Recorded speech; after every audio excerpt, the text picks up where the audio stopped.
देखिए क्या है कि हम लोग क्या देख चुके थे, मृदा भूमि निम्नीकरण और संरक्षण। आज जो हम लोग पढ़ने वाले हैं वो क्या पढ़ने वाले हैं, मृदा संसाधन, है ना। क्या पढ़ेंगे, मृदा संसाधन, ठीक है।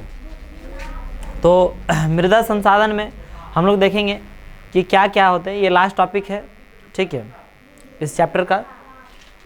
तो शुरू करते हैं। अब मृदा जो संसाधन है ये बहुत ही महत्वपूर्ण है, मृदा जो है बहुत ही क्या है, महत्वपूर्ण है, ठीक है।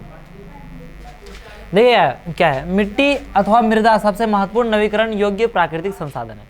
यह पौधों के विकास का माध्यम है जो पृथ्वी पर विभिन्न प्रकार के जीवों का पोषण करती है। जितना मृदा जो है, मिट्टी जो है, वो करता क्या है, ठीक है, कि विभिन्न प्रकार के जितने भी जीव जंतु हैं या कोई भी चीज़ है, तो सारे को क्या करता है, पोषण प्राप्त करवाता है। क्या प्रदान करते हैं, पोषण, है ना, पोषण प्रदान करती है, ठीक है। यदि मृदा नहीं रहेगा, जैसे मान लिया हम लोग खाना कैसे खाएंगे, पोषण हमको मिल सकता है, हम लोगों को उपजाएंगे नहीं तब तक कैसे खाएंगे, क्या है कि नहीं। जैसे घास वगैरह बकरा बकरी खाते हैं, बकरा बकरी हम लोग खा सकते हैं, बकरी सब तो खाता ही, जो मीट उट तो वो सब सारा चीज़ जो है वो कहाँ से प्राप्त होता है, वो घास खा रहे हैं, और वो घास कहाँ पे उपलब्ध हो रहे हैं मृदा, जमीन, मिट्टी, ठीक है। मृदा एक जीवन तंत्र है। कैसा तंत्र है, जीवंत तंत्र, माने जीवन की एक बहुत महत्वपूर्ण इकाई है। कुछ सेंटीमीटर गहरी मृदा बनने में लाखों वर्ष लग जाते हैं। मृदा का कुछ सेंटीमीटर बनने के लिए ना लाखों वर्ष लग सकते हैं। कितना टाइम लग सकता है इसमें, लाखों वर्ष लग जाते हैं। मृदा बनने की प्रक्रिया में उचावच, मृदा बनने की प्रक्रिया में क्या, उचावच, जनक सेल अथवा संस्तर सेल, जलवायु, वनस्पति और अन्य जैव पदार्थ और समय मुख्य कारक है ना। इसमें उचावच, ऊंचे नीचे के कारण से क्या बनता है, मिट्टी बनता है, ठीक है। जनक सेल के कारण से, संस्तर सेल के कारण, ये सारा सेल है। सेल मतलब क्या होता है, चट्टान। सेल में क्या होता है, चट्टान। सेल में कोशिका नहीं है, और सेल में बैटरी नहीं है, सेल में क्या होता है यहाँ पे, चट्टान। बहुत सारे चट्टानों से बने हैं। जलवायु, वनस्पति और अन्य जैव पदार्थ और समय मुख्य कारक है ना। वनस्पति, जलवायु, ठीक है, अन्य जैव पदार्थ और समय मुख्य कारक है इसका, मृदा बनने का। समय भी बहुत ज़्यादा लगता है, ठीक है, तब जाके मृदा बनता है। प्रकृति के अनेकों तत्व जैसे तापमान परिवर्तन, है ना, तापमान में क्या हो रहा है, परिवर्तन। बहते जल की क्रिया, पानी बह रहा है तो आप जानते हैं नदी में जो बालू की निर्माण होता है, बालू बनता है, वो घिसते घिसते घिसते घिसते रहने के कारण से क्या बन जाता है, बालू, मिट्टी, है कि नहीं। पवन, उसी तरह से हवा चलने से भी वही तरह घिसता है, ठीक है। हिम नदी और अपघटन क्रियाएं, अपघटन क्रियाएं क्या है, हिम नदी मैंने समझ गया, बर्फ से जो पहाड़ है उसको हम लोग क्या बोलेंगे, हिम नदी। अपघटन की क्रिया, जैसे मान लीजिए कोई भी चीज़ सड़ गया, गल गया कोई भी चीज़, तो उसको फिर अपघटित करके देखते हैं मिट्टी में बदल जाता है, बदल जाता है, तो उसको बोलते हैं अपघटन की क्रिया। तो अपघटन की क्रियाएं सारे चीज़ से क्या बनते हैं, मृदा बनने की प्रक्रिया में योगदान देती है। मृदा में होने वाली रासायनिक और जैविक परिवर्तन भी भी महत्वपूर्ण है। मृदा जैव और अजैव दोनों प्रकार के पदार्थों से बनती है ना। मृदा जो बनती है जैव पदार्थ से भी और क्या, अजैव से, दोनों प्रकार से बनते हैं। पत्थर पत्थर टकरा रहे हैं तो क्या हो गया, अजैव प्रकार से बन रहे हैं। जैव प्रक्रिया जैसे मान लिया कि कोई जीव जंतु है, कोई क्या है आपका सेब है, केला है, किसी चीज़ को वो सड़ गया, गल गया, तो फिर उसको अपघटित कर दिया, तो ये जैव प्रक्रिया द्वारा मिट्टी बन गया, बना कि नहीं बना। तो जैव प्रक्रिया द्वारा भी और किससे, अजैव प्रक्रिया द्वारा भी मिट्टी का क्या होता है, निर्माण पदार्थ बनती है, ठीक है। अब देखिए मृदा बनने की प्रक्रिया को निर्धारित करने वाले तत्वों, उनके रंग। अब देखिए उस पर क्या है कि मृदा बनने की जो प्रक्रिया है उसको निर्धारित करने वाले तत्व उसमें तत्व होता है, जैसे फास्फोरस किसी में पाया जा रहा है, किसी में कैल्शियम पाया जा रहा है ना, किसी में आयरन की मात्रा है, कि बहुत सारा चीज़ है। तो तत्व, उनके रंग, उनका रंग कैसा है, नहीं है, कहीं लाल मिट्टी है, कहीं काली मिट्टी है, कहीं पीली मिट्टी है कि नहीं। रंग, गहराई, किस पर, गहराई पर भी डिपेंड करता है, कोई बहुत ऊपर है, कोई बहुत नीचे है ना, इस तरह से गहराई। फिर क्या, आयु, आयु मतलब क्या, कोई मिट्टी अभी वर्तमान में तुरंत बना है, कोई क्या है बहुत पहले बना हुआ है, ऐसा है ना जी। तो आयु, वह रासायनिक और भौतिक गुणों के आधार पर भारत की मृदाओं के निम्नलिखित प्रकार है।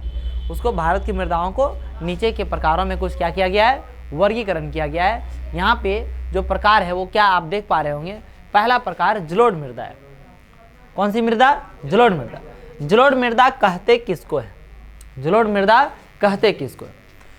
जलोढ़ मृदा मतलब जल द्वारा ढोकर लाया गया मृदा को हम लोग क्या कहते हैं? जलोढ़ मृदा कहते हैं। जलोढ़ माने जल द्वारा ढोकर लाया गया मृदा को क्या कहेंगे? जलोढ़ मृदा कहेंगे। बहुत ही सिंपल सी बात है।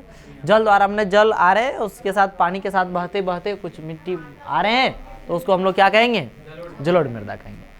अब जलोढ़ मृदा भी दो प्रकार के हो सकते हैं आयु के आधार पर। किसके आधार पर? आयु के आधार पर ये दो प्रकार के हैं। एक है आपका क्या? बांगर, और दूसरा क्या है? खादर। बोले सर ये क्या होता है? हम लोग को समझ नहीं आया। देखिए समझाता हूँ। मतलब कुछ मिट्टी ऐसे होते हैं कि जो बहुत पहले आए हैं तो पुराना हो गया, जो वर्तमान में अभी जैसे तत्काल बाढ़ वगैरह आने के से चाहे 1 आध साल 2 साल हुआ है, जो बाढ़ आने के कारण से मिट्टी आए हैं, तो वो क्या हो गया? नई मिट्टी है। ठीक है, तो एक कौन सी मिट्टी होते हैं? बांगर। कौन सा? बांदर नहीं, बांगर। हाँ, बांदर नहीं। और दूसरा क्या है? खादर। ठीक है, तो बांगर मतलब क्या है? ये पुरानी मृदाएं होती है। कौन सी मृदा है? पुरानी। और ये कौन सी मृदा है सर? खादर। नई मृदा है। पुरानी मृदा में बहुत सारे कंकड़ वगैरह पाए जाते हैं। कंकड़, कंकड़ लिख सकते हैं, कंकड़ वगैरह होते हैं। ये पूरा क्या होते हैं?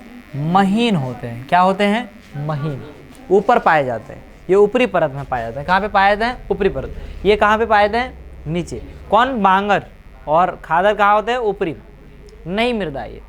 बोले सर समझ तो सब कुछ गए, इसको याद कैसे रखेंगे? भूल सकते हैं, है ना? बांगर और क्या? खादर। इसको 2-3 तरीके से आप याद रख सकते हैं, बहुत तरीके से, कोई दिक्कत नहीं है ना? पहले प फ ब ऐसे याद है? प फ ब। प से पुरानी, मैंने सब एक साथ याद है ना? प फ ब, ब से बांगर और प से क्या? पुरानी। पुरानी मृदा इसमें ऐसे याद रखा जा सकता है। या तो फिर बांगर मैंने बांदर हो गया, तब बांदर से हम लोग आए हैं। बांदर से हम लोग आए हैं ना, तब बांदर मैंने कौन सी था? पुराना था, हम लोग नहीं था। बांगर मैंने बांदर मैंने कौन सी? पुरानी। बात समझेंगे नहीं समझे? ऐसे भी याद रख सकते हैं, रखा जा सकता है, कोई दिक्कत है नहीं। हाँ, अब ये उपजाऊपन की बात करें तो उपजाऊपन की बात करें तो खादर क्या है? मतलब पढ़े कुछ, है ना? उपजाऊपन ज़्यादा होता है किसमें? खादर में, है ना? क्योंकि कंकड़ वगैरह होता है तो आप ऑब्वियसली मैटर उसमें उपजाऊपन क्या होगा? कम होगा। उपजाऊ इसमें क्या होगा? कम होगा। उपजाऊ इसमें क्या होता है? अधिक होता है। इसमें उपजाऊ क्या होता है? कम होता है। समझे कि नहीं? कोई दिक्कत है? इसमें अंतर अक्सर पूछा जाता है ना? कभी कभार पूछ लिया जाता है कि बांगर और खादर में अंतर स्पष्ट करें। ठीक है, ऐसे पूछ देगा तो आपको जवाब देना है, कोई दिक्कत नहीं। जलोढ़ मृदा को आयु के आधार पर कितने भागों में बांटा गया? 2 भाग। कौन कौन सा? बांगर और खादर। कोई दिक्कत है? बांदर से याद रहेगा, है ना? बांगर पुरानी मिट्टी, बाकी सब चीज़ याद रहेगा। जब पुरानी मिट्टी है हमने नीचे चल गया, कंकड़ उंकड़ मिलेगा, तो कंकड़ उंकड़ में फसल कम हो, उत्पादन उसमें होगा, मैंने उपजाऊ क्या हो गया? कम हो गया। कोई दिक्कत है? खादर बाकी उसका ऑपोजिट खादर हो गया। सिंपल सी बात है। देखिए जब कन्फ्यूजन है, जब क्या है? कन्फ्यूजन, तब ये सब ट्रिक काम करेगा। अब किसी को याद ही नहीं है तो वहाँ कन्फ्यूजन कहाँ से हुआ? ट्रिक कोई काम नहीं करेगा वहाँ, है ना? ट्रिक जैसे मैं देता हूँ बांदर, अभी वहाँ पे अब बांदर बोलेगा, बांदर तो ठीक है, यहाँ तक ठीक है, लेकिन बांदर ने क्या काहिल प्रयोग किए थे? पुरानी के लिए, नई के लिए, है कि नहीं? तो उसमें कुछ जानबूझ करेंगे इसमें कन्फ्यूजन है क्या? स्टूडेंट सोचता है हमको ऐसे ट्रिक बता दें याद रह जाएगा। अरे आपको ये याद रखना होगा कि इसमें पुरानी मिट्टी होती है, इसमें नई मिट्टी होती है। लेकिन यदि आप ये भूल गए कि नहीं किसमें था, इसमें था नहीं इसमें था, तब वो ट्रिक काम करेगा, बांदर वाला, है ना? माने पुरानी। कोई दिक्कत नहीं? दिक्कत तो ऐसे। चलिए ठीक है, तो यहाँ पर इतने रखते हैं, मतलब इतने हैं तो इतने, और क्या रखेंगे? ये बांगर और क्या? खादर हो गया।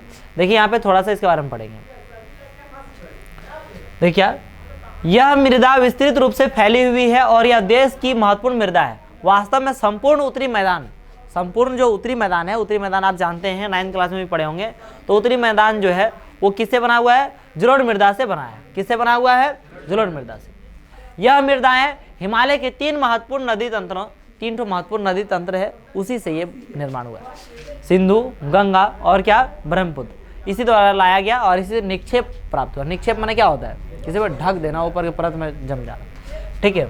एक सकरे गलियारे के द्वारा, हमने थोड़ा सा एकदम मैंने एक पतली टाइप का है ना गलियारा आपको राजस्थान में देखने को मिलेगा, राजस्थान गुजरात ऐसे, ठीक। गलियारा मतलब कह सकते हैं एक बहुत पतले सुराग टाइप का इस तरह से मिलेगा, है ना, बहुत ज़्यादा नहीं। एक संकरे गलियारे के द्वारा ये मृदाएं राजस्थान और गुजरात तक फैली है ना, कुछ कुछ मतलब कहाँ फैले हुए हैं, गुजरात और राजस्थान में। पूर्वी तटीय मैदान विशेषकर महानदी, गोदावरी, कृष्णा और कावेरी नदियाँ के डेल्टे भी जलोढ़ मृदा से बने हुए। ये सारे किससे बने हुए हैं, जलोढ़ मृदा से बने हुए। किससे, महानदी, गोदावरी, कृष्णा और कावेरी नदियों के डेल्टे भी।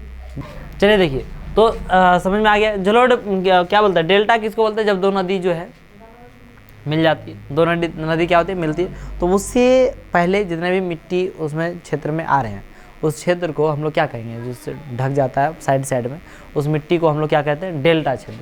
सबसे बड़ा डेल्टा सुंदरवन डेल्टा है ना, जो कि गंगा और ब्रह्मपुत्र नदी से बना हुआ है ना, पश्चिम बंगाल वगैरह क्षेत्र। जलोढ़ मृदा में रेत, जलोढ़ मृदा में क्या क्या होता है सोचना, रेत, रेत मैंने हो गया बालू, रेत, सिल्ट और मृतिका के विभिन्न अनुपात पाए जाते हैं। जैसे हम नदी के मुहाने से घाटी में ऊपर की ओर जाते हैं, नदी के मुहाने मैंने होता है जहाँ नदी अंत हो जा रहा है, दूसरे नदी में गिर रहे हैं, तो वहाँ कहेंगे मुहाना। वहाँ से ऊपर यदि हम जा रहे हैं, वहाँ से ऊपर जा रहे हैं, तब क्या देखने को मिलेगा, सोच जरा देखिएगा। मुहाने से घाटी में ऊपर की ओर जाते हैं, मृदा के कणों का आकार बढ़ता चला जाता है। मृदा कणों का आकार क्या होता है, बढ़ता है, क्योंकि जितना नीचे आएगा उतना घिस के छोटा होगा, ऊपर में उतना कम घिसेगा, उसकी कण की जो आकृति रहेगी, आकार है, वो क्या है, बड़ा रहेगा। बात समझे ना। नदी घाटी के ऊपरी भाग में जैसे ढाल भंग के समीप मोटे कण वाली मृदाएं पाई जाती है। ऐसी मृदाएं पर्वतों की तलहटी पर बने मैदानों जैसे द्वारचोद क्षेत्र और तराई में आमतौर पर पाई जाती है। कणों के आकार या घटकों के अलावा मृदाओं की पहचान उनकी आयु से भी होती है। किसके आधार पर होती है, आयु के आधार। आयु के आधार पर जलोढ़ मृदाएं दो प्रकार की है, पुराना जलोढ़ और क्या, नया जलोढ़। पुराना जलोढ़ को क्या कह रहे हैं, बांगर, और नया जलोढ़ को क्या कह रहे हैं, खादर, जो कि मैं आपको बता चुका हूँ। बांगर मृदा में कंकर होते हैं, होते कि नहीं, ग्रंथियों की मात्रा ज़्यादा होती है, मतलब ज़्यादा ग्रंथ मैंने ज़्यादा लेवल पर बना हुआ रहेगा। खादर मृदा में बांगर मृदा की तुलना में ज़्यादा महीन कण होते हैं, है ना। खादर में बांगर की अपेक्षा तुलना में क्या है, थोड़ी महीन, ज़्यादा महीन होता है ना, बहुत महीन नहीं, उससे थोड़ा ज़्यादा महीन है, ठीक है। जलोढ़ मृदाएं बहुत उपजाऊ होती है, जलोढ़ मृदाएं ही पूरा क्या होती है, उपजाऊ, लेकिन उसमें भी अधिक उपजाऊ कौन होते हैं, खादर होते हैं, है ना। अधिकतर जलोढ़ मृदाएं पोटास, जलोढ़ मृदा में क्या क्या पाई जाती है, सो देखिए पोषक तत्व, यही है पोषक तत्व कि जलोढ़ मृदा में कौन कौन सी पोषक तत्व पाए जाते हैं। पोटास, फास्फोरस, चूनायुक्त, ये सारे चूनायुक्त होती है, ये सारा चीज़ होते हैं। इसमें कौन सा फसल होते हैं, गन्ने हैं, चावल, गेहूं और अन्य अनाजों और दलहन फसलों की खेती के लिए उपयुक्त बनाती है। आपको मैं बता दूं कि यहाँ पे हम लोग चौथा जो चैप्टर पढ़ेंगे, वहाँ पे पढ़ेंगे कृषि। क्या पढ़ेंगे, कृषि। अब कृषि पढ़ेंगे तो कृषि में वहाँ पर क्या रहेगा कि बोला जाएगा कि गन्ना कौन सी मिट्टी में होता है, बबुआ बताओ, जलोढ़ मृदा बोले। यहाँ पर सवाल क्या पूछा जा रहा है कि जलोढ़ मृदा में कौन सी फसल होती है, गन्ने की फसल हो रही है ना। वहाँ पे सवाल उल्टा पूछा जाएगा कि जो गन्ने की फसल है वो कौन सी मृदा में होगी, तो क्या बोलेंगे, जलोढ़ मृदा। अब जलोढ़ मृदा किधर ज़्यादा है, आप देखिए सिंधु, गंगा, उत्तर प्रदेश, यही क्षेत्र में ज़्यादा है ना, ब्रह्मपुत्र, तो गन्ना भी ज़्यादा क्या होगा, इधर ही होगा। इस वजह से आप जानते हैं इधर जो हमारा उत्तर प्रदेश वगैरह क्षेत्र है, उधर गन्ने का क्या है, ज़्यादा उपजाऊपन होता है, ज़्यादा उपजाऊ। उसको हम लोग आगे चैप्टर में पढ़ेंगे। लेकिन अभी जो पार्टिकुलरली हम लोग बात कर रहे हैं, वो क्या बात कर रहे हैं कि इस मृदा में कौन कौन सी फसल होती है, कौन कौन से पोषक तत्व हैं, ये जानकारी लेना है। जानकारी लेना तो यहाँ से ज़्यादा जानकारी आपका प्रॉपर ढंग से रहेगा तो आगे पढ़ने में और सुविधा होगी। और मेरे ख्याल से बहुत कम चीज़ें ऐसा है जो आपको ध्यान में रखना पड़ेगा, एक ही चीज़ से सारा चीज़ आपको याद हो जाएगा, ठीक है। तो आप एक बार में कोशिश कीजिए बेस्ट से बेस्ट समझने का। जो इनके लिए मतलब जो इसमें क्या होता है कि पोटास पाया जाता है उस मृदा में, कौन सी मृदा में सर, जलोढ़ मृदा में पोटास है, फास्फोरस है, ये सब पाया जाता है। इसमें गन्ना का फसल हो रहा है, चावल का फसल, गेहूं की और अन्य अनाजों है, दलहन का है, दलहन में दाल जितने होता है उसको दलहन बोलते हैं, ये सब होता है। अधिक उपजाऊपन के कारण जलोढ़ मृदा वाले क्षेत्रों में गहन कृषि की जाती है। गहन कृषि मतलब क्या होता है, एक से अधिक बार खेती की जाती है। है ना, 2 बार उपजा रहा है, 3 बार उपजा रहा है साल भर में, ऐसे उसको बोलते हैं गहन कृषि। यहाँ जनसंख्या घनत्व भी अधिक है। अब देखिए खेती वगैरह ज़्यादा होता है, जब जहाँ ज़्यादा खाने की है तो वहाँ आदमी रहने वाला भी ज़्यादा है, तो जनसंख्या घनत्व भी यहाँ पर क्या होता है, अधिक होता है। ठीक है, अधिक उपजाऊ के कारण जनसंख्या घनत्व भी अधिक है। सूखे क्षेत्रों की मृदाएं अधिक क्षारीय होती है। सूखा क्षेत्र का जो मृदा है ज़्यादा क्या होता है, क्षारीय। क्षारीय मतलब क्या, क्षारक की मात्रा ज़्यादा होती है उसमें। ठीक है, इन मृदाओं का सही उपचार और सिंचाई करके इनकी पैदावार बढ़ाई जा सकती है ना। क्या बताया जा रहा है, सूखे क्षेत्र की मृदाएं क्षारीय होती है, इसको थोड़ा सा अधिक उपचार करें उसका, मैंने जैसे होता है ना मिट्टी का भी चेक उक करके, और उसको हम करें कुछ और चीज़, जिसमें जो चीज़ की कमी है उसमें डलवाएं, तो फिर सिंचाई उचाई करके और उस क्षेत्र में पैदावार क्या कर सकती है, बढ़ा सकते हैं हम लोग, कोई दिक्कत नहीं होगी। इस तरह से जलोढ़ मृदा हमारा क्या होता है, समाप्त होता है। और दूसरा टॉपिक हमारे पास जो है उसी का दूसरा पॉइंट है क्या, काली मृदा, है ना। काली मृदा बहुत ही इंपॉर्टेंट है। देखिए आप एक मृदा, जब आप जलोढ़ मृदा पढ़ें तो सब कुछ याद है, कोई दिक्कत नहीं कि जलोढ़ मृदा जो होता है जल द्वारा ढोकर लाए गए मृदाओं को क्या कहेंगे, जलोढ़ मृदा। जलोढ़ मृदा आयु के आधार पर 2 प्रकार के होते हैं, है ना, बांगर और खादर होते हैं। बांगर पुरानी मिट्टी को कहते हैं, इसमें कंकड़ ज़्यादा पाया जाता है, इसमें उपजाऊ कम होता है। खादर में बांगर की अपेक्षा ज़्यादा महीन होते हैं और ये क्या उपजाऊ अधिक होता है, ये नई मृदाएँ हैं। ठीक है, ये अंतर है। फिर हम लोग देखें कि जलोढ़ मृदा में फास्फोरस जो है, पोटास है, ये सब पाया जाता है, चुनायुक्त इस होती है। इसमें गेहूँ, गन्ना, है ना, गेहूँ, गन्ना, चावल, ये सब क्या होते हैं, दलहन फसलें उपजाई जाती है। ठीक है, इतना देख लिए, एक याद है, कोई दिक्कत नहीं है। जब आगे आप बहुत सारा याद कर लेंगे तो कन्फ्यूजन होगा, तो इसको कंप्लीट करने के लिए कोई और दूसरा उपाय नहीं, 1-2 बार पढ़ने से होगा। बहुत सारे व्यक्तियों को आप देखें कि नहीं देखें, लगभग बहुत सारे व्यक्तियों का जिनसे आप बातचीत किए हैं, नाम वगैरह सब कुछ याद होगा। इतने सारे व्यक्तियों में दूसरा का नाम दूसरे को क्यों नहीं बोलते हैं, अधिकांशतः तो सही बोलते हैं, कभी कभार ऐसे बाय मिस्टेक हो जाता है, सही बोलते हैं। कैसे, क्योंकि बार बार उसे देखते हैं, बार बार मिलते हैं, बार बार उसे याद रखने की कोशिश करते हैं, उसके बारे में कभी चर्चा करते हैं, तो हमें क्या हो जाता है, उनका नाम याद हो जाता है। फिर इसमें कन्फ्यूजन क्यों, इसको बार बार देखिए तो यहाँ पर भी क्या हो जाएगा, कन्फ्यूजन याद हो जाएगा, कन्फ्यूजन खत्म हो जाएगा। बात समझ गए, तो ये ऐसा है, कन्फ्यूजन कोई नहीं होता है। ठीक है, ध्यान देना है। काली मृदा, इन मृदाओं का रंग काला है और इन्हें रेगर मृदाएं भी कहा जाता है। क्या कहा जाता है, रेगर मृदा। रेगर को कभी कभी, रेगर को ही वर्ड को रेगुर लिख देता है, क्या लिख देता है, रेगुर, है ना। तो काली मृदा को रेगर मृदा भी कहते हैं। क्या कहते हैं, रेगर। रेगर को, वही वर्ड को दूसरे तरीके से रेगुर लिखा जा सकता है, आप लोग ध्यान में रख लीजिएगा। यदि लिख दे कहीं तो फिर समझिएगा वही चीज़ लिखा हुआ है। ठीक है, इसमें जो होता है वो कपास की खेती होती है। काली मृदा में किसकी खेती होती है, कपास। इस वजह से इसको काली कपास मृदा भी कहा जाता है। क्या कहा जाता है, काली कपास मृदा के नाम से भी जाना जाता है। अब यहाँ कपास के बारे में पढ़ रहे हैं, चौथा चैप्टर जब हम लोग कृषि का पढ़ेंगे तो वहाँ पे हम लोग क्या पढ़ेंगे कि कपास की खेती कौन सी मृदा में होती है, काली मृदा। यहाँ पर क्या पढ़ रहे हैं, काली मृदा में किसकी खेती होती है, सेम चीज़ है कि नहीं है जी। अब इसी में बोले अरे बहुत सारा चीज़ पढ़ना, बहुत सारा चीज़ नहीं यार, थोड़ा दिमाग लगाने से बेहतर हो सकता है। यह माना जाता है कि जलवायु और जनक सेलों ने काली मृदा के बनने में महत्वपूर्ण योगदान दिया है। इस प्रकार की मृदाएं दक्कन पठार क्षेत्र के उत्तर पश्चिमी भागों में पाई जाती है और लावा जनक सेलों से बनी है। ये मृदाएं महाराष्ट्र, सौराष्ट्र, मालवा, मध्य प्रदेश और छत्तीसगढ़ के पठार पर पाई जाती है ना। ये कहाँ कहाँ पाए जाते हैं, है ना, क्या बताया जा रहा है, ये मृदाएं महाराष्ट्र में, कहाँ पर, महाराष्ट्र, सौराष्ट्र जो है गुजरात वगैरह क्षेत्र को क्या बोला जाता है, सौराष्ट्र, है ना। महाराष्ट्र, सौराष्ट्र, मालवा, मध्य प्रदेश और छत्तीसगढ़ के पठारी भाग में ये सब क्या किया जाता है, पाया जाता है। ये देखिए यहाँ पे कुछ इस तरह से चित्र बनाया गया, ये काली मृदा का साइन दिया हुआ है ना, काली मृदा की। इसका आप लोग क्या बना लेंगे, कल मैंने अगले क्लास में इसको मानचित्र बना के लाएंगे। ठीक है, सारे चीज़ डिनोट करके लाएंगे, कोई दिक्कत है। काली मृदा देखिए, ये चीज़ काली मृदा इस क्षेत्र में पाया जाता है, गुजरात है ये, है ना, महाराष्ट्र, मध्य प्रदेश, ठीक है, कुछ छत्तीसगढ़ का पार्ट, ठीक है। इधर क्या है, कौन सी मृदा पाई जाती है, काली मृदा पाई जाती है। इस तरह से और आगे जो टॉपिक पढ़ेंगे उस प्रकार से लाल और पीली मिट्टी, ये देखिए इसमें क्या है, लाल और पीली, है ना। जलोढ़ देख लीजिए, जल द्वारा ढोकर लाया गया, जलोढ़ हो गया, लेटराइट, सब कुछ का दिखाया गया है।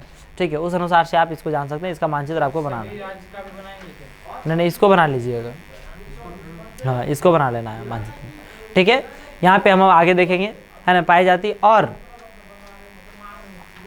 और क्या है, दक्षिण पूर्वी दिशा में गोदावरी और कृष्णा नदियों की घाटियों तक फैली है। ये कहाँ तक फैली हुई है, दक्षिण पूर्वी दिशा में गोदावरी और कृष्णा नदियों की घाटियों तक ये क्या फैली हुई है, कौन, काली मृदा। कौन सी, काली मृदा। काली मृदा के बारे में जान लें, इसको हम लोग काली मृदा को रेगर मृदा भी कहते हैं, काली कपास मृदा भी कहते हैं। क्यों, क्योंकि इसमें कपास की खेती होती है, इस वजह से इसको काली कपास मृदा भी कहा जाता है। कोई आपत्ति है, नहीं है। काली मृदा बहुत महीन कणों अर्थात मृत्तिका से बनी है। इसकी नमी धारण करने की क्षमता बहुत अधिक होती है। नमी धारण करने की जो क्षमता होती है वो क्या होती है, बहुत ही अधिक होती है, बहुत ही ज़्यादा होता है नमी धारण करने, मतलब पानी वानी जो है सोख लेगा बहुत ज़्यादा, ठीक है। इसके अलावा ये मृदाएं कैल्शियम कार्बोनेट, मैग्नीशियम, पोटास और चूने जैसे पौष्टिक तत्वों से परिपूर्ण होती है। वहाँ पे हम लोग जलोढ़ में देखें पोटास और फास्फोरस देखें, इसमें क्या क्या होता है, सो जरा देखिए। इसमें कैल्शियम कार्बोनेट पाया जाता है, क्या पाया जाता है, कैल्शियम कार्बोनेट, मैग्नीशियम, पोटास और चूने जैसे पौष्टिक तत्व इसमें पाए जाते हैं। किसमें, काली मृदा में, ठीक है। परंतु इनमें फास्फोरस की क्या होती है, मात्रा कम होती है। किसकी मात्रा कम होती है, फास्फोरस की मात्रा कम होती है, ठीक है। गर्म और शुष्क मौसम में इन मृदाओं में गहरी दरारें पड़ जाती है, जिससे इनमें अच्छी तरह वायु मिश्रण हो जाता है। गीली होने पर ये मृदाएं चिपचिपी हो जाती है। गीली होने पर ये मृदाएं क्या हो जाती है, चिपचिपी, चिपचिपाहट ज़्यादा होगा, है ना। हल वल चलाएगा तो उसको मैंने हल से उसको छुड़ाना पड़ता है तो थोड़ा मुश्किल लगेगा। आप लोगों में से कोई हल चलाते, जानते हैं कोई हल चलाने, ट्रैक्टर चलाते हैं, ट्रैक्टर से भी पता कर लेंगे। ऐसे नॉर्मली बैल वाला आता है, हाँ तो बैल वाला ही ठीक है। मैं तो बहुत हल चलाया हूँ, ठीक है। तो उसमें बैल वाला चलाए हैं तो उसमें ज़्यादा जानते हैं कि मिट्टी जब पकड़ लेता है हल में तो उसको छुड़ाना बड़ा मुश्किल लगने लगता है। पैर से छुड़ा रहे हैं, पैर से छुड़ा रहे हैं उसे, चाहे लाठी से कभी छुड़ाते हैं खेत में, है कि नहीं, लाठी से छुड़ाते नहीं होने लगता तो लास्ट में रोकना पड़ता है, उसके बाद छुड़ाना पड़ता है, तब चलना पड़ता है। तो ये है काली मृदा की पावर कैपेसिटी,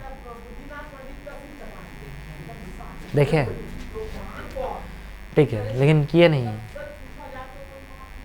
गर्म शुष्क मौसम में इन मृदाओं में गहरी दरारें पड़ जाती है, जिससे इनमें अच्छी तरह वायु मिश्रण हो जाता है। गीली होने पर ये मृदाएं कैसी हो जाती है, चिपचिपी हो जाती है और इनको जोतना मुश्किल होता है। इसी वजह से लिखा है इसमें जोतना क्या हो जाता है, मुश्किल, एकदम थोड़ा बहुत ज़्यादा मुश्किल लगेगा, डिफिकल्ट लगेगा। हल इधर से पकड़ेगा तो इधर से इधर रेंट देगा, इधर से इधर रेंट देगा तुरंत, है ना। और ये ताकत रहेगा तो हम लोग ऐसा बॉडी बिल्डर आदमी रहेगा तो वैसे ना होबे करेगा, ठीक है। थोड़ा सा ठीक ठाक आदमी रहे तो वो दवाई देता है। हम लोग बॉडी बिल्डर में नहीं क्या करते हैं, इधर पकड़े हैं तले, इधर हट गया उधर। आदमी पर भी डिपेंड करता है ना जी, ठीक है। देखिए, इसलिए इसकी जुताई मानसून प्रारंभ होने की पहली बौछार से ही शुरू कर दी जाती है। क्या की दी जाती है, इसलिए इसकी जुताई मानसून प्रारंभ होने की पहली बौछार से ही क्या कर दी जाती है, शुरू कर दी जाती है। अब देखिए ये क्या है, शुरू में इस वजह से जोत लिया जाता है ताकि उसमें ज़्यादा मुश्किल नहीं है। पानी ज़्यादा घुस गया तो फिर ज़्यादा दलदल भी हो जाएगा। जा अब लाल और पीली मृदा, कौन सी मृदा सर, लाल और पीली मृदा। लाल मृदा दक्कन पठार के पूर्वी और दक्षिणी हिस्सों में रवेदार आग्नेय चट्टानों, आग्नेय चट्टान जो होते हैं कितने प्रकार के होते हैं, 3 प्रकार के, आग्नेय, अवसादी और क्या, रूपांतरित, है ना। आग्नेय, अवसादी और क्या, रूपांतरित को कायांतरित भी बोलते हैं, है ना। तो आग्नेय चट्टान पर कम वर्षा वाले भागों में विकसित हुई है। लाल और पीली मृदाएं उड़ीसा, छत्तीसगढ़, कहाँ पे लाल और पीली मृदाएं, देखिए उड़ीसा में है, छत्तीसगढ़, मध्य गंगा के क्षेत्र में, किधर, मध्य गंगा के क्षेत्र में, मैदानी के दक्षिणी छोर पर और पश्चिमी घाट में पहाड़ी पद पर पाई जाती है। इन मृदाओं का लाल रंग, है ना, मध्य गंगा मैदान के दक्षिणी छोर में, याद दिया, मध्य गंगा के क्या बोल रहा है, दक्षिणी छोर, दक्षिणी भेजो, ठीक है। इन मृदाओं का लाल रंग रवेदार आग्नेय और रूपांतरित चट्टानों में लौह धातु के प्रसार के कारण होता है ना। उसमें ज़्यादा क्या है, लौह धातु, क्या है, लौह धातु। इस वजह से वो कौन सा रंग का हो जाता है, लाल रंग का हो जाता है। कौन सी रंग का हो जाता है, लाल। इनका पीला रंग इनमें जल योजन के कारण से, जल के ज्यादा योजन के कारण से इसमें कौन सा रंग होता है, पीला रंग हो जाता है। और लाल किस कारण से होता है, लोह अयस्क ज्यादा, लोहा ज्यादा इसमें होता है, इस वजह से इसमें क्या होता है, इसको क्या बोलते हैं, लाल बोलते हैं। ठीक है, अगला टॉपिक हमारा है वो क्या है, लेटराइट मृदा। कौन सी मृदा, लेटराइट। लेटराइट शब्द ग्रीक भाषा के शब्द लेटर से लिया गया है, जिसका अर्थ है ईंट, जिसका अर्थ क्या है, ईंट। ठीक है, जिसका अर्थ क्या होता है, ईंट। लेटराइट मृदा का निर्माण उष्णकटिबंधीय तथा उपोष्णकटिबंधीय जलवायु, उष्णकटिबंधीय और क्या, उपोष्णकटिबंधीय जलवायु क्षेत्रों में आर्द्र तथा शुष्क क्षेत्रों के शुष्क ऋतुओं के एक के बाद एक आने के कारण होता है। ये एक के बाद एक आने के कारण से ऐसा ये शुष्क ऋतुओं और आर्द्र है, फिर क्या हो गया, शुष्क हो गया, ऐसे। ठीक है, यह भारी वर्षा से अत्यधिक निक्षालन का परिणाम है। लेटराइट मृदा अधिकतर गहरी तथा अम्लीय होती है, गहरी और क्या होती है, अम्लीय। अब जैसे अम्लीय है, ठीक है, यहाँ तक कोई अम्ल यानी कि अम्ल में क्या होता है, जो खट्टा होता है। और खट्टे पदार्थ का जो पीएच मान है ना, अभी आप लोग साइंस का दूसरा चैप्टर में पढ़ेंगे, है ना, अम्ल, क्षारक और क्या, लवण, है ना, उसमें पीएच मान देखेंगे। अभी पहला चैप्टर देख रहे हैं क्या, निक्षालन का परिणाम है। निक्षालन मतलब क्या होता है, धीरे धीरे ऊपर में परत हटना। ठीक है, तो इसका ये गहरी, अधिकतर गहरी तथा क्या होती है, अम्लीय। अम्लीय मतलब क्या होता है, जिसका पीएच मान 7 से कम हो, उसको हम लोग बोलते हैं अम्लीय। तो इसका पीएच मान क्या होता है, 6 पॉइंट, मतलब पीएच मान 6 होता है, 6.0 मतलब 6। ठीक है, 6 से क्या होता है, छोटा होता है, 6 से क्या होता है, छोटा, इस वजह से ये अम्लीय है। इसमें सामान्यतः पौधों के पोषक तत्वों की कमी होती है। पौधा का जो पोषक तत्व है इसकी क्या होती है, कमी होती है, किसमें, लेटराइट मृदा है ना। यह अधिकतर दक्षिणी राज्यों में पाया जाता है। कहाँ पे पाया जाता है, दक्षिणी राज्य, जैसे महाराष्ट्र, दक्षिणी में क्या, नीचे साइड, है ना, महाराष्ट्र हो गया, है ना, पश्चिमी घाट क्षेत्र, महाराष्ट्र के पश्चिमी घाट क्षेत्रों, उड़ीसा, पश्चिम बंगाल के कुछ भागों तथा उत्तर पूर्वी प्रदेशों में पाई जाती है। जहाँ इस मिट्टी में पर्णपाती और सदाबहार वन मिलते हैं। जहाँ पे, यहाँ पे क्या मिलता है, पर्णपाती, मतलब जहाँ पे जैसे वैसे पेड़ पौधे जिसका क्या होता है, पत्ते झड़ते हैं, उसको बोलते हैं पर्णपाती।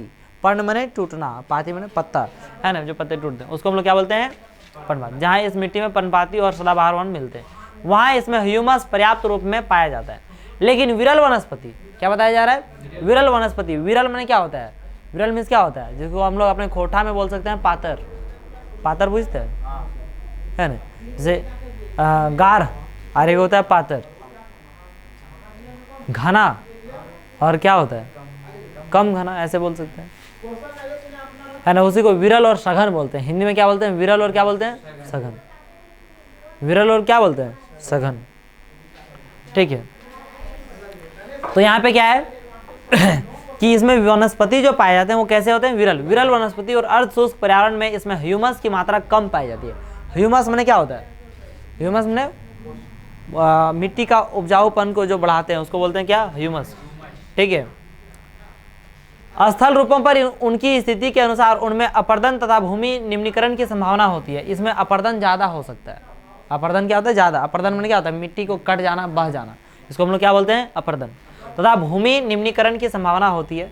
मृदा संरक्षण की उचित तकनीक अपनाकर इन मृदाओं पर कर्नाटक, केरल और तमिलनाडु में चाय और कॉफ़ी उगाई जाती है ना। इसका थोड़ा सा संरक्षण का उचित तकनीक अपना कर जो है ना, कर्नाटक जैसे क्षेत्र में, केरल में, तमिलनाडु में, ये सब जगहों पर क्या उपजाया जाता है, चाय, कॉफ़ी, ये सब।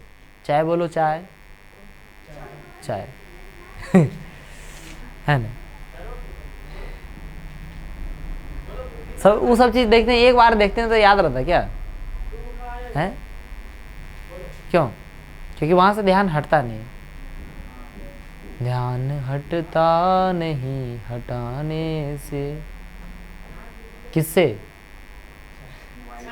मोबाइल, रील्स, है ना, रील्स से ध्यान हटाइए तभी जिंदगी में कुछ तरक्की है, नहीं तो फिर जिंदगी वैसे चलते रहेगा। तमिलनाडु, आंध्र प्रदेश और केरल की लाल लेटराइट मृदाएं काजू की फसल के लिए अत्यधिक उपयुक्त है। लाल लेटराइट मृदाएं जो है काजू की फसल के लिए क्या है, अधिक उपयुक्त।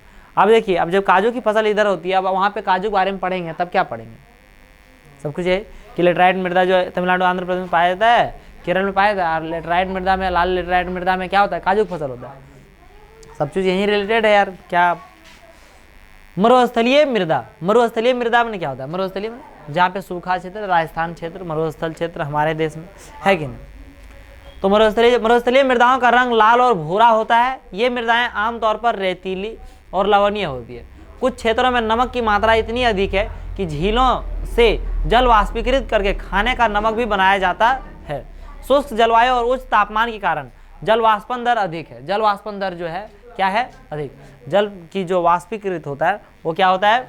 अधिक मात्रा में होता है। ठीक है। और मृदाओं में ह्यूमस और नमी की मात्रा कम होती है। ह्यूमस उसमें कम रहेगा, पानी ज़्यादा है ये नहीं है, ह्यूमस की क्या होगी? कमी होगा। ठीक है। मृदा की सतह के नीचे कैल्शियम की मात्रा बढ़ती चली जाती है ना। मृदा की सतह के नीचे कैल्शियम की मात्रा क्या होती जाती है? नीचे जितना जाएंगे कैल्शियम की मात्रा क्या होगा? बढ़ते जाएगा। ठीक है। और नीचे की परतों में चूने के कंकर की सतह पाई जाती है। इसके कारण मृदा में जल अंतः संवेदन अवरुद्ध हो जाता है। देखिए इसमें क्या है कि जब ये उसमें कुछ जम जाता है, ठीक है, कैल्शियम उसमें ज़्यादा पाया जाता है, इस कारण से उसमें जो पानी की रिसने की स्पंदन में क्या होता है? रिसना ऐसे है ना, रिसना है ना। तो रिसने की जो क्षमता है वो क्या हो जाता है?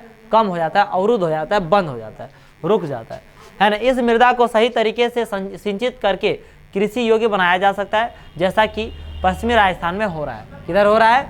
पश्चिमी राजस्थान। और ये क्या है सर? वन मृदा। क्या है? वन मृदा। ठीक है। वन मृदा मतलब क्या होता है? जंगल वगैरह क्षेत्र में जो मृदाएं हैं उसको क्या कहेंगे? वन मृदा कहेंगे। ठीक है। ये मृदाएं आमतौर पर पहाड़ी और पर्वतीय क्षेत्रों में पाई जाती है, जहां पर्याप्त वर्षा वन उपलब्ध है। इन मृदाओं के गठन में पर्वतीय पर्यावरण के अनुसार बदलाव आता है। नदी घाटियों में ये मृदाएं दोमट और सिल्टदार होती है। दोमट और कैसे होती है? सिल्टदार। दोमट में क्या होता है? ज़्यादा उपजाऊ होता है दोमट मृदा। ठीक है। दोमट और सिल्टदार होता है, परंतु ऊपरी ढालों पर इनका गठन मोटे कणों का होता है। नीचे में ऐसा होता है, लेकिन यदि ऊपर की बात करें पहाड़ी क्षेत्र में तो उसमें क्या होता है? ज़्यादा कण होते हैं, मोटा मोटा कण होता है, उसमें पत्थर उथर टाइप का मिलेगा। ठीक है। हिमालय के हिमच्छादित क्षेत्रों में इन मृदाओं का बहुत अपर्दन होता है। अपर्दन में होता है कट कट के बह जाना, है ना। ये अधिसिलिक तथा ह्यूमस रहित होती है। अधिसिलिक माने इसमें एसिडिक यानी कि अम्लता ज़्यादा होता है। ठीक है। पता नहीं कैसे खांसी हो गया यार। ह्यूमस रहित होता है। ह्यूमस रहित माने क्या हो गया? नहीं उल्टा हो गया। ह्यूमस सहित बोलेगा तब ह्यूमस है, और ह्यूमस रहित माने क्या हो गया? नहीं है। रहित और सहित है ना। तुम्हारे सहित बहुत सारे लोग ऐसे हैं, है ना। तुम्हारे रहित ऐसे लोग, बहुत लोग ऐसे है ना। तो मतलब क्या हो गया? रहित माने वो नहीं है, हर्ष है उसके साथ है, दोनों एक दूसरे का ऑपोजिट वर्ड है। तो हम आए ह्यूमस बताएं। अभी देखिए अभी क्या होता है? उपजाऊपन बनाता है। मैंने ह्यूमस जो है मिट्टी को उर्वरता शक्ति, मिट्टी का उर्वरता शक्ति बढ़ाता है, उसको हम लोग क्या बोलते हैं? ह्यूमस। ठीक है। जैसे केचुआ वगैरह। नदी घाटियों के निचले क्षेत्रों विशेषकर नदी सोपानों और जलोढ़ पंखों आदि में ये मृदाएं उपजाऊ होती है। ये मृदाएं क्या होती है? उपजाऊ। और ये हमारा अंत होने को चला, है ना। मृदा अपर्दन और क्या? संरक्षण। मिट्टी जो कट जाता है, कट जाना या बह जाना, कट जाना या क्या हो जाना? बह जाना, है ना, उसको हम लोग क्या कहते हैं? मृदा अपर्दन कहते हैं। मृदा का कटाव या बहाव को हम लोग क्या कहते हैं? उस प्रक्रिया को मृदा अपर्दन कहते हैं। माने मिट्टी कट गया, ठीक है, बह गया, उसको हम लोग मृदा अपर्दन कहेंगे। ठीक है। अब मृदा अपर्दन इसे कट गया, बह गया, किन किन कारणों से ऐसे कटता है, बहता है, ये कारण पढ़ना है। फिर हम लोगों को देखना है कि इसका बचाव कैसे कर सकते हैं, क्या उपाय लगाएं कि इसका क्या किया जा सकता है? संरक्षण किया जा सकता है, बचाव किया जा सकता है। बहुत ही इंपॉर्टेंट टॉपिक है। ठीक है। मृदा अपर्दन और संरक्षण। मृदा के कटाव और उसके बचाव की प्रक्रिया को मृदा अपर्दन कहा जाता है। क्या कहा जाता है? मृदा, है ना। मृदा के कटाव और उसके बहाव की प्रक्रिया को क्या कहते हैं? मृदा अपर्दन कहा जाता है। मृदा के बनने और अपर्दन की क्रियाएं आमतौर पर साथ साथ चलती है। कैसे चलती है? साथ साथ। और दोनों में संतुलन होता है। माने कट भी रहा है, बन भी रहा है। जैसे यहाँ से कट गया तो कहीं जाके तो बना, है ना। दोनों में क्या रहता है? संतुलन। लेकिन कभी कभी ये बिगड़ जाता है, बहुत ज्यादा कभी कट के बह के चला गया तो फिर दिक्कत है। परंतु मानवीय क्रियाओं जैसे वनोन्मूलन, माने मनुष्य ऐसे है ना, होनहार व्यक्ति है ना, the most dangerous people, most dangerous animal most dangerous animal in our life. कौन है वो? मनुष्य, मैन, है ना, वही है सबसे खतरनाक जानवर। ठीक है, तो यही मनुष्य के कुछ क्रियाकलाप, परंतु मानवीय क्रियाओं जैसे वनोन्मूलन, अति पशुचारण, है ना, वनोन्मूलन में पेड़ को, वनोन्मूलन क्या होता है? पेड़ को काट के हटा देना। कल भी देखे थे हम लोग वनोन्मूलन शब्द, देखे थे कि नहीं? पेड़ को काट रहे हैं, जब तक तोड़ेगा नहीं तब तक छोड़ेगा नहीं, है ना। इसको हम लोग क्या बोलते हैं? तो परंतु मानवीय क्रियाओं जैसे वनोन्मूलन, अति पशुचारण, निर्माण और खनन इत्यादि से कई बार यह संतुलन भंग हो जाता है। यह संतुलन क्या हो जाता है? भंग, है ना। अति पशुचारण कर रहे हैं, बुझ रहे हैं, निर्माण, खनन, ये सब ज़्यादा अधिक हो गया तो इसके कारण से क्या होगा? यह संतुलन बिगड़ जाता है और मृदा अपरदन अधिक होने लगता है। समझे या नहीं समझे? है ना। तो यहाँ पे तथा प्राकृतिक तत्व जैसे पवन, हिमनदी और जल मृदा अपरदन करते हैं। बहता जल मृतिका युक्त मृदाओं को काटते हुए गहरी वाहिकाएं बनाता है जिन्हें अवनलिकाएं कहते हैं। मैंने ऐसे क्या? अवनलिका, देखिए मैंने एकदम कट रहा है और नली के आकार का इस तरह से बनते जा रहा है ना, उसको हम लोग क्या बोलते हैं? मृदा। जैसे ये कट गया, बह गया, देख रहे हैं, बहुत ज़्यादा गड्ढा गड्ढी हो गया, जिसको हल चलाएगा आदमी कैसे? नहीं चला सकता है। तो ऐसा भूमि के बारे में आगे और दिया हुआ है, देखिए, है ना। मृतिका युक्त मृदाओं को काटते हुए गहरी वाहिकाएं बनाता है जिन्हें अवनलिकाएं कहते हैं। जिन्हें क्या कहते हैं? अवनलिकाएं।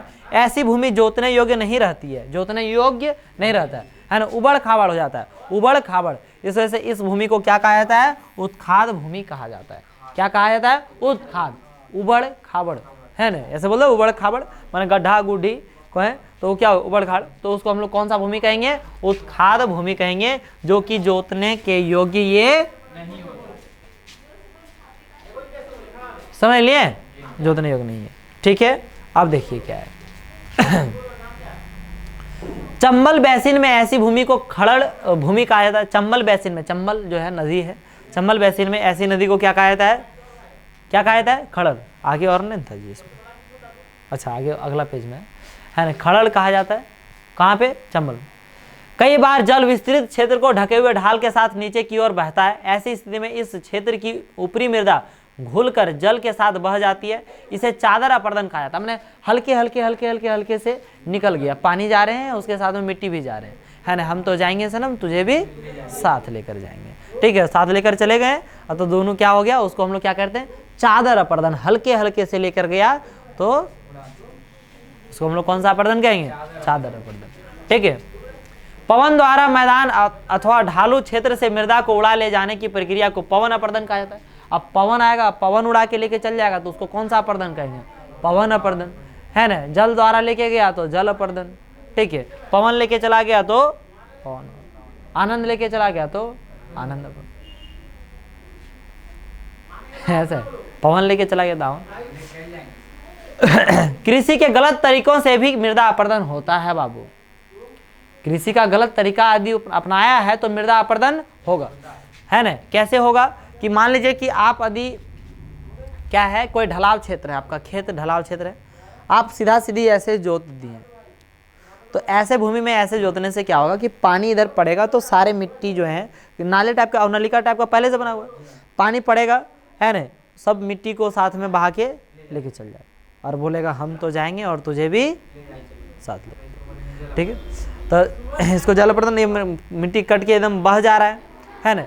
ये किस कारण से? हमारे गलत खेती करने के तरीके से, कारण से। तो इसमें इस वजह से इसका जो जुताई होना चाहिए वो समुच्च रेखीय जुताई होनी चाहिए। समुच्च रेखीय माने ऐसे, जैसे ऐसे जुताई नहीं, इसको ऐसे जुताई करना चाहिए, इसको बोलते हैं समुच्च रेखीय। तो इससे क्या होगा कि मृदा अपरदन में थोड़ा सा कंट्रोल किया जा सकता है। बहुत बच जाएगा ऐसी कोई जरूरी नहीं है ना। वही बोला जा रहा है यहाँ पे कि कुछ ऐसे क्षेत्र हैं जहाँ पे हम लोग कृषि के गलत तरीके से, किसके कारण से? कृषि के गलत तरीकों से भी मृदा अपरदन होता है। गलत ढंग से हल चलाने, जैसे ढाल पर ऊपर से नीचे की ओर हल चलाने से वाहिकाएं बन जाती है ना, जिसके अंदर से बहता पानी आसानी से मृदा का कटाव करता है। आसानी से मृदा का क्या करता है? कटाव। सीधे सीधी बह रहे हैं तो कटाव होना है। ढाल वाली भूमि पर, ढाल वाले जो भी भूमि है उस पर कैसा होना चाहिए? समुच्च रेखाओं के समानांतर हल चलाने से ढाल के साथ जल बहाव की गति को क्या कर सकती है, घटाती है, घट जाती है। समझे कि नहीं? इसे समोच्च जुताई कहा जाता है। क्या कहा जाता है? समोच्च रेखीय जुताई भी कहते हैं। ढाल वाली भूमि पर सोपान बनाए जा सकते हैं। क्या बनाए जा सकते हैं? सोपान माने क्या बोला जा सकता है? हर एक तरह से कि आपका मेड़, क्या कह सकते हैं? मेड़ है ना, जैसे मेड़ माने यार, खेत है, ये खेत का बाउंड्री को हम लोग क्या कहते हैं? खोठम यार, सोपान, मेड़ कहते हैं। क्या कहते हैं उसे? मेड़ बना हुआ है। ठीक है। सोपान कृषि अपर्दन को नियंत्रित करती है। मान लीजिए कि बहुत ज्यादा ढाल है, तो मान लीजिए इतना ढाल है तो इतना दूर में मेड़ बना दीजिए, यहाँ का मिट्टी यहीं पर आएगा, है ना, फिर अगला मिट्टी यहाँ से बहेगा तो वहीं उसी में रहेगा। समझे कि नहीं? उसको बोलते हैं सोपान कृषि। सीढ़ी नुमा कृषि, इसी को क्या बोलते हैं? सोपान कृषि अपर्दन को नियंत्रित करती है। पश्चिमी और मध्य हिमालय में सोपान अथवा सीढ़ीदार कृषि काफी विकसित है ना। हिमालय सीढ़ीदार में वही, जैसे मान लीजिए देखिए अब पूरा ढलाव है, यहाँ तक एक मेड़ बनाया, फिर एक यहाँ तक मेड़ बनाया, फिर यहाँ मेड़ बनाया, फिर मेड़ बनाया, तो ये कैसे लगेगा? सीढ़ी टाइप का लगेगा। इस वजह से इसको, इस भूमि को क्या कहेंगे? सीढ़ीदार। इस खेती को सीढ़ीदार खेती कहेंगे, है ना, कृषि, सीढ़ीदार कृषि। बड़े खेतों की पट्टियों में बांटा जाता है। फसलों के बीच में घास की पट्टियां उगाई जाती है। फसल के बीच में किसको उगाया जाता है? घास की पट्टियों को उगाया दिया जाता है। इससे क्या होता है कि मान लीजिए जैसे हम लोग देखे हैं अति पशुचारण, क्या देखे हैं? अति पशुचारण। अति पशुचारण के कारण से क्या हुआ है? मृदा अपरदन, है ना। ये पवनों द्वारा जनित बल को कमजोर करती है। इस तरीके को पट्टी कृषि कहते हैं। पेड़ों को कतारों में लगाकर रक्षक मेखला बनाना भी पवनों की गति कम करता है।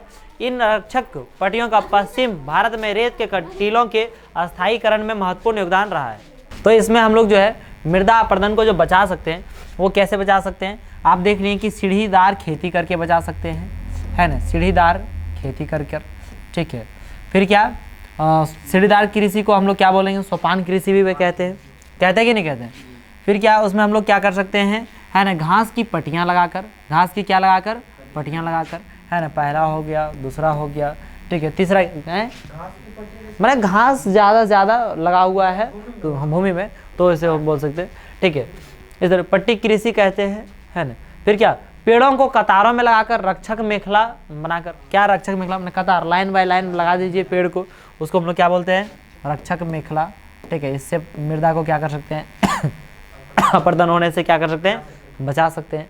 फिर क्या, नदी वगैरह में बांध कर भी कर सकते हैं हम लोग। समझे या नहीं समझे? इन सभी कारणों से हम लोग क्या कर सकते हैं? मृदा अपरदन को रोक सकते हैं।